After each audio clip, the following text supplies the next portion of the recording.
कर्नाटकातील सीमा भागामध्ये सैनिक मलिकवाड या गावामध्ये भगवान मुनीश्वरत नाथांचं जिन मंदिर आहे आणि येत्या 29 मार्च शनिवारी पंचामृत महामस्तकाभिषेक सोहळा, गौरव सन्मान सोहळा व मुनीश्वरनाथ विधान संपन्न होणार आहे। सकाळी 8 वाजता मुनीश्वरनाथ विधान, 11 वाजता गौरव प्रशस्ती पुरस्कार सोहळा।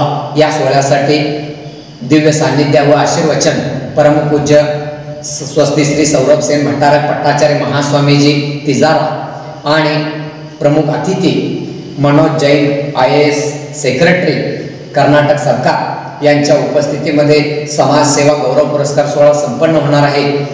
यासाठी जीवन गौरव पुरस्कार कैलासवासी डॉक्टर नेमिनाथ भोमाज यांच्या स्मरणार्थ श्रीमती राजमती भोमाज शिरगुप्पी, समाजरत्न पुरस्कार श्री बाळासाहेब पाटील बेडकाल चेअरमन वीर सेवा दल मध्यवर्ती समिती, दान शिरोमणी पुरस्कार श्री महावीर बाबूराव पटनाड सकुनट्टी अतनी, धन्वंतरी सेवा पुरस्कार doctor Anil Kumar Kabade general surgeon Sangli, धर्मगौरव पुरस्कार रवींद्र दादासो पाटील मानगाव उद्योगपती, कृषी भूषण पुरस्कार श्री प्रवीण प्रकाश बोरगावे गणेशवाडी आदर्श युवा शेतकरी, समाजभूषण पुरस्कार श्री बाहुबली बाळासाहेब पाटील शिरगुप्पी आणि विशेष सत्कार श्री महेश कासार जैन गुलबर्गा या सर्व सन्माननीय अतिथींचा समाजामध्ये प्रचंड मोठं सेवा केलेला आहे, त्यांचा सन्मान या ठिकाणी समाजाच्या वतीने होणार आहे।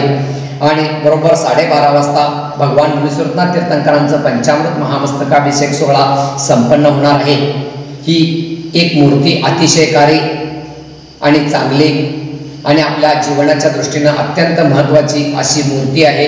याचं दर्शन आपण त्या दिवशी जरूर घ्यावं। श्रावक श्राविकांना सर्वांनी या ठिकाणी यावं आणि दर्शन घ्यावं, पुण्य संपादन मिळवावं यासाठी सर्व कमिटीच्या वतीने या ठिकाणी व्यवस्था करण्यात आलेली आहे। जय जिनेंद्र।